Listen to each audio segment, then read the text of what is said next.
yang bercita-cita jadi postman, korang boleh beli Modenas MEV1. Tapi untuk postman yang dah pencen dan nak pergi surau, ini dia, MEV2.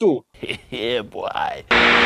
Hari tu, dengan jemputan Pos Malaysia, kita dah cuba MEV1 Pro. Sekarang, korang dah boleh beli dah motor ni. Dan ini alternatif yang bagus untuk buat Grab. Kepada yang pencen, MEV2 sesuai untuk anda. Motor elektrik ni hanya berkuasa 8.6 horsepower dan selaju 80 km sejam. Jarak tunggang pula adalah sejauh 107 km.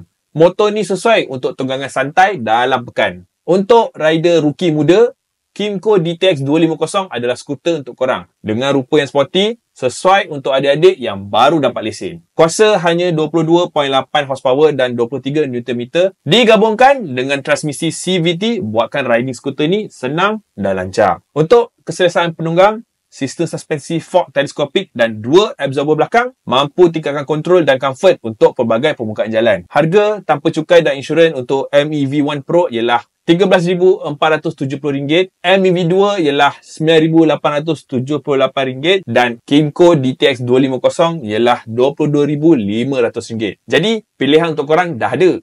Tinggal nak pilih je guys.